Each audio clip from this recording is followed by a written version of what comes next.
This is Hidden Killers Week in Review. A look back at the most prolific stories of the week. Murder in the morning from the Hidden Killers podcast. It's always exciting when you learn that the infamous serial killer in your area happens to be, it's Herb Baumeister from down the road. It sounds like the guy that you're like waiting to get a seat in behind at the IHOP. Like, oh, Herb Baumeister, party of four. Oh, hey, Herb, how's it going? How's the kids? Yeah? Oh, you're volunteering at the church this week. Oh, cool. That's great. Enjoy your Rudy Tooty Fresh and Fruity. Yeah. Oh, Herb, I know how much you like that. Well, that's Herb Baumeister, seemingly normal family man, discovered now to be one of Indiana's most infamous serial killers. When bone fragments were found on his property, let's take you to Westfield, Indiana. In 1996, when authorities began digging on the property of Herb Baumeister, seemingly ordinary family man, and what they unearthed revealed a dark and gruesome truth. Baumeister was one of Indiana's most notorious serial killers. Amidst the lush surroundings of Baumeister's $1 million estate, investigators made chilling discoveries, initially prompted by reports of Baumeister's involvement in the disappearances of numerous men.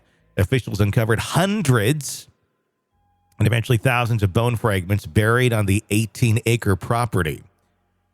Oh, boy. I was going to ask, how do we get to hundreds or thousands of bone fragments? That seems like that would be, bones are hard. It's not like easy to just like, hey, let's crack a bone. Baumeister. He must have had some kind of grinding equipment. Jesus. Baumeister's modus operandi, according to authorities, involved frequenting gay bars while his family was away, luring men back to his home, and ultimately ending their lives before concealing their remains on his property. The shocking revelation stunned the community and cast a shadow over Baumeister's outwardly normal life. The discovery of bone fragments wasn't entirely unforeseen. 2 years before the mass excavation, Baumeister's wife, Julie, stumbled upon a human skull on their property, which her 13-year-old son had found earlier. That's a fun one. Time for dinner. Hey, look what I found in the backyard. It's so great you're out there playing in the outdoors and not on your phone. Oh, you found a skull. Halloween, right?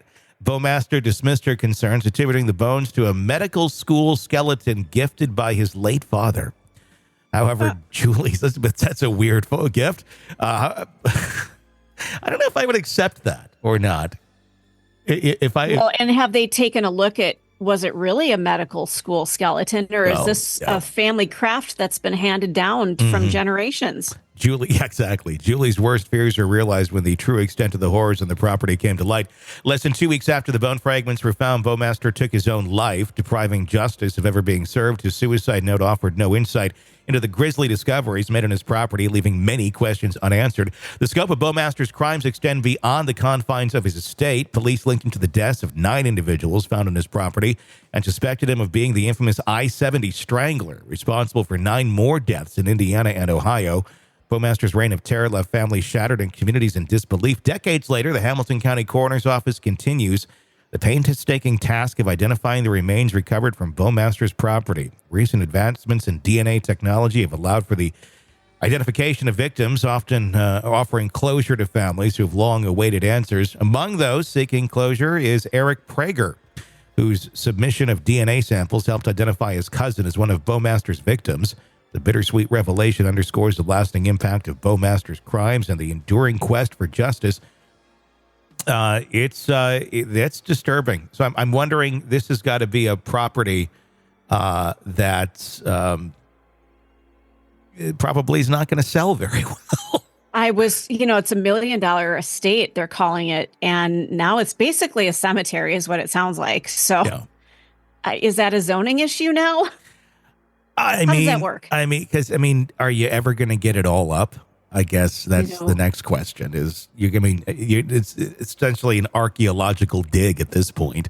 Mm-hmm. And are you going to get it all? I would have to imagine probably not for lack of trying, just because if he spread out thousands of bone fragments in the yard, they're probably everywhere. And they're probably in surrounding yards, too, with animals and such that probably have moved them over the last 30-some years, too. Oh, geez. This guy, it reminds me a little bit of Rex Heuermann, that he'd wait until his family would go out of town. You know, who knows? $1 million estate. He was probably paying for his family to go out of town so he can do his little hobby, I guess. Yeah. That's just, yeah. And what this looks like it comes down to, and we obviously don't know a lot about him because he killed himself.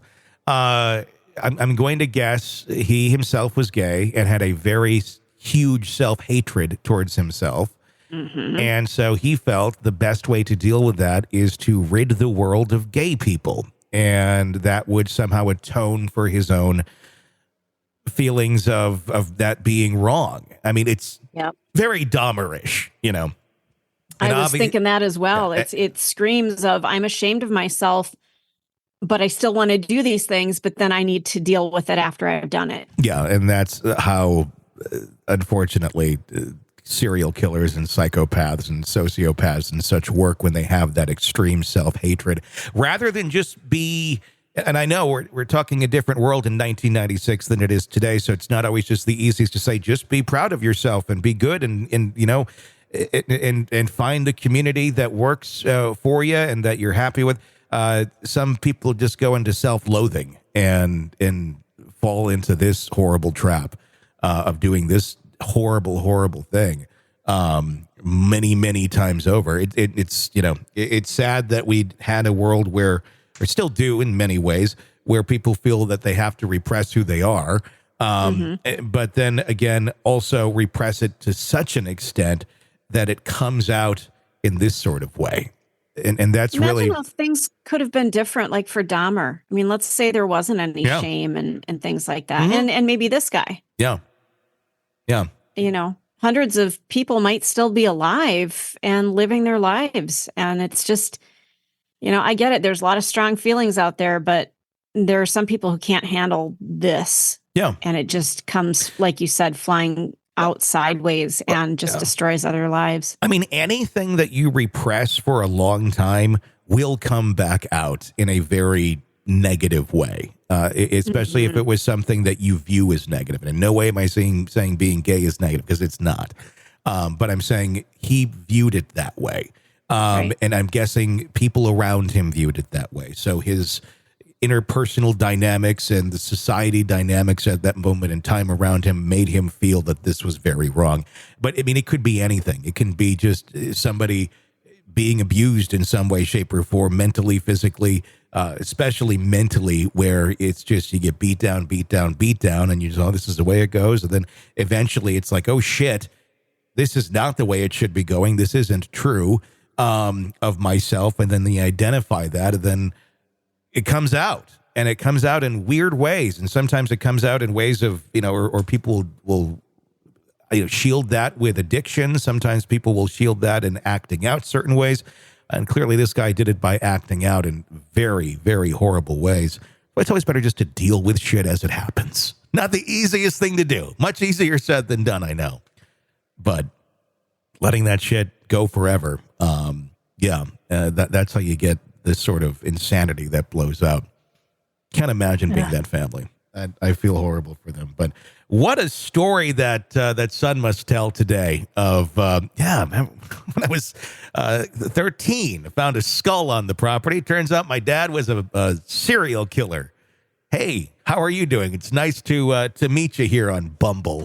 Want to listen ad-free? Want advanced access to all of our interviews before anyone else? Become a True Crime Today Premium Plus subscriber on Apple Podcasts. You get every episode commercial free. So you can binge on true crime until you can binge no more. Search True Crime Today Premium Plus on Apple Podcasts now, or go to our podcast page and sign up now. More of the Hidden Killers podcast next.